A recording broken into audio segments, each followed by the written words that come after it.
Well, that story leads us perfectly into today's sermon. We're going to do something a little different today, but I think you'll enjoy it. So, as I mentioned earlier, the Haudenosaunee have this Thanksgiving address that they came up with. The Haudenosaunee Confederacy is a group of 6 indigenous North American tribes from the Great Lakes and New York region: the Mohawk, Oneida, Onondaga, Cayuga, Seneca, and Tuscarora. The name Haudenosaunee means the people who are building the long house, and I just really love that, building a shelter that we can all share. They have shared this ritual with the world called the Thanksgiving Address, which they use to open and close every social and religious gathering, and even as a morning prayer. You all will be glad that we don't use it as the opener and the closer. We're just going to do it once. In her book, Braiding Sweetgrass, Indigenous author Robin Wall Kimmerer wrote, quote, "These words are a gift from the Haudenosaunee to the world. When I asked Onondaga faith keeper Oren Lyons about it, he gave his signature slightly bemused smile and said, 'It's supposed to be shared. Otherwise, how can it work? We've been waiting 500 years for people to listen. If they'd understood the Thanksgiving back then, we wouldn't be in this mess.'" End quote. So instead of a sermon today, I'm going to lead us in this Thanksgiving address. It's too long to fit anywhere else in the service. It is what's known as a responsive reading, where I'm going to read a chunk, and then you're going to respond with the same line at the end of every section. We're all going to join in saying, "Now our minds are one," over and over again. Kimmerer goes on in her book to say, "The address is, by its very nature of greetings to all who sustain us, long. Part of its power surely rests in the length of time it takes to send greetings and thanks to so many. The listeners reciprocate the gift of the speaker's words with their attention, and by putting their minds into the place where gathered minds meet. You could be passive and just let the words and time flow by, but each call asks for a response. Now our minds are one. You have to concentrate. You have to give yourself to the listening." She goes on to write, "When the long version is done at joint meetings with non-native business or government officials, they often get a little fidgety, especially the lawyers. They want to get on with it, their eyes darting around the room, trying so hard not to look at their watches. My own students profess to cherish the opportunity to share this experience of the Thanksgiving address, and yet it never fails that one or a few comment that it goes on too long. Poor you, I sympathize. What a pity that we have so much to be thankful for." End quote. So, it's a long reading. You might feel some type of way about it. You may notice yourself getting annoyed. It's okay. It's okay to notice what's going on for you. But when you notice that, I want to invite you to sink back and really, I'm going to have images that go along with each of these elements. I really want you to, cherish the opportunity. Really think about that thing, and when you encounter it, and that, try to intentionally feel your gratitude for that thing. And in that way, it is a spiritual practice that we're going to engage in together. So, does that sound good? Okay. Now, I'm warning you that it's going to be long, but it's also really lovely, really beautiful. I got to share in this reading at a friend's ordination, and it really was a lovely way to start that. So, I invite you to really sink into an attitude of receptiveness, of gratitude, of focus, so we can share these words that have been shared with us. Today we have gathered, and when we look upon the faces around us, we see that the cycles of life continue. We have been given the duty to live in balance and harmony with each other and with all living things. So now let us bring our minds together as one as we give greetings and thanks to each other as people. Now our minds are one. We are thankful for our mother, the earth, for she gives us everything we need for life. She supports our feet as we journey around upon her. It gives us joy that she still continues to care for us just as she has from the beginning of time. To our mother, we send thanksgiving, love, and respect. Now our minds are one.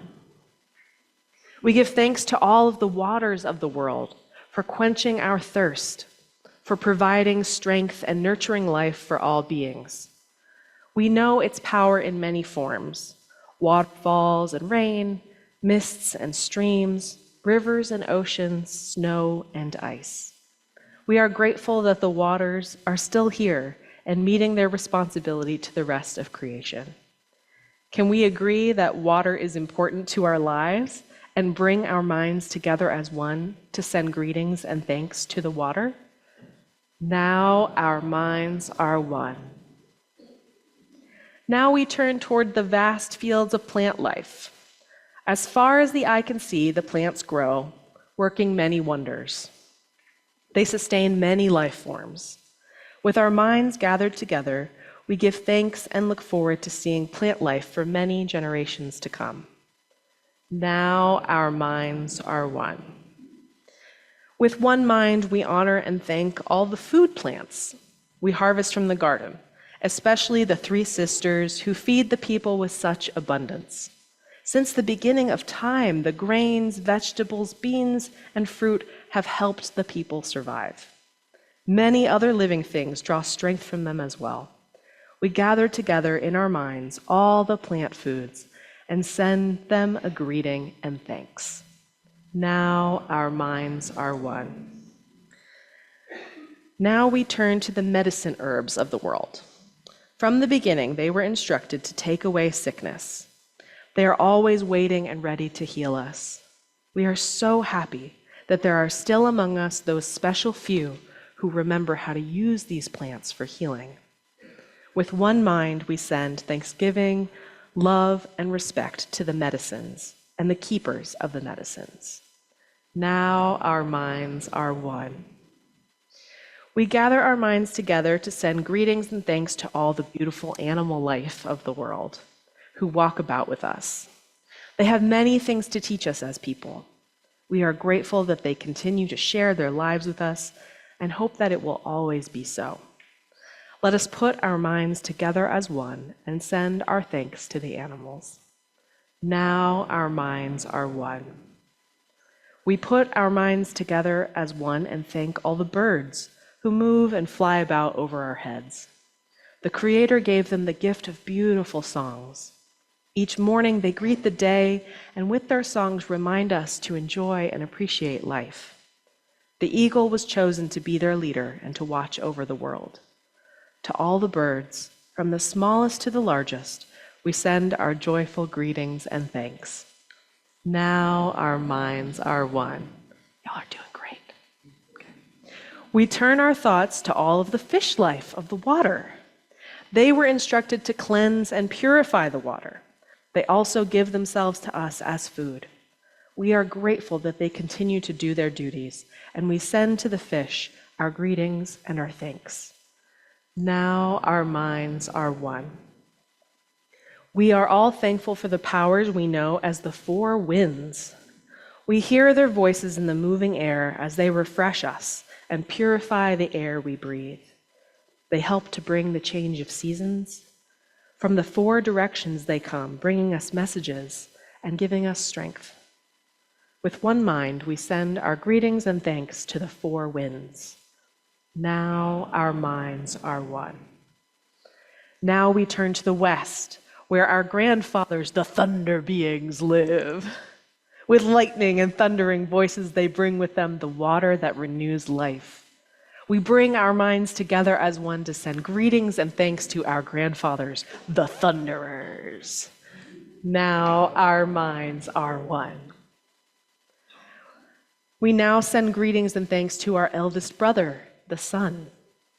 Each day without fail, he travels the sky from east to west, bringing the light of a new day. He is the source of all the fires of life.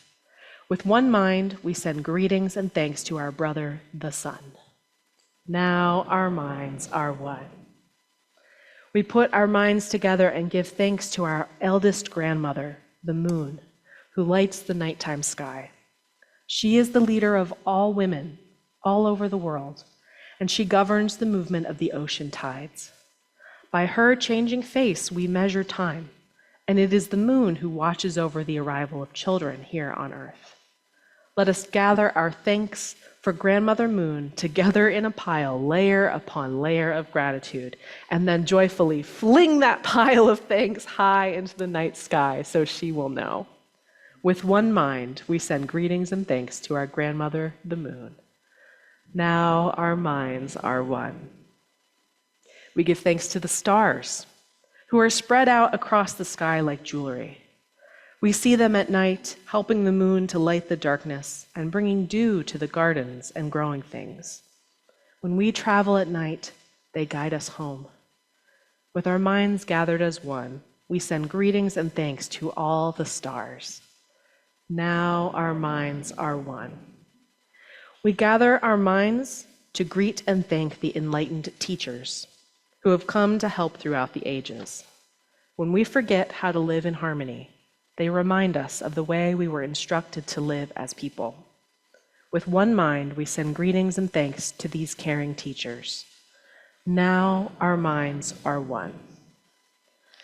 We now turn our thoughts to the Creator, or Great Spirit, and send greetings and thanks for all the gifts of creation. Everything we need to live a good life is here on Mother Earth. For all the love that is still around us, we gather our minds together as one and send our choicest words of greetings and thanks to the Creator. Now our minds are one.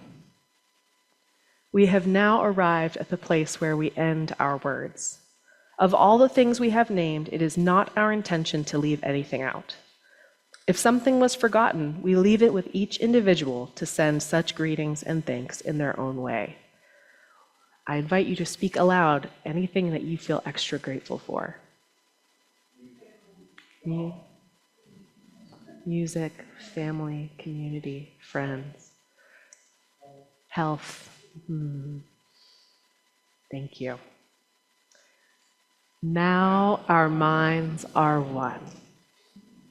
I hope you all enjoyed this special Indigenous Thanksgiving ritual, and practice it in your little moments. Whenever you notice, just like in our story earlier, whenever you notice a robin pooping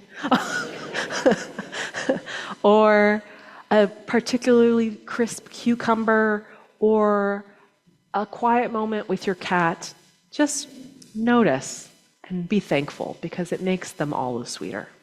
May it be so, and amen.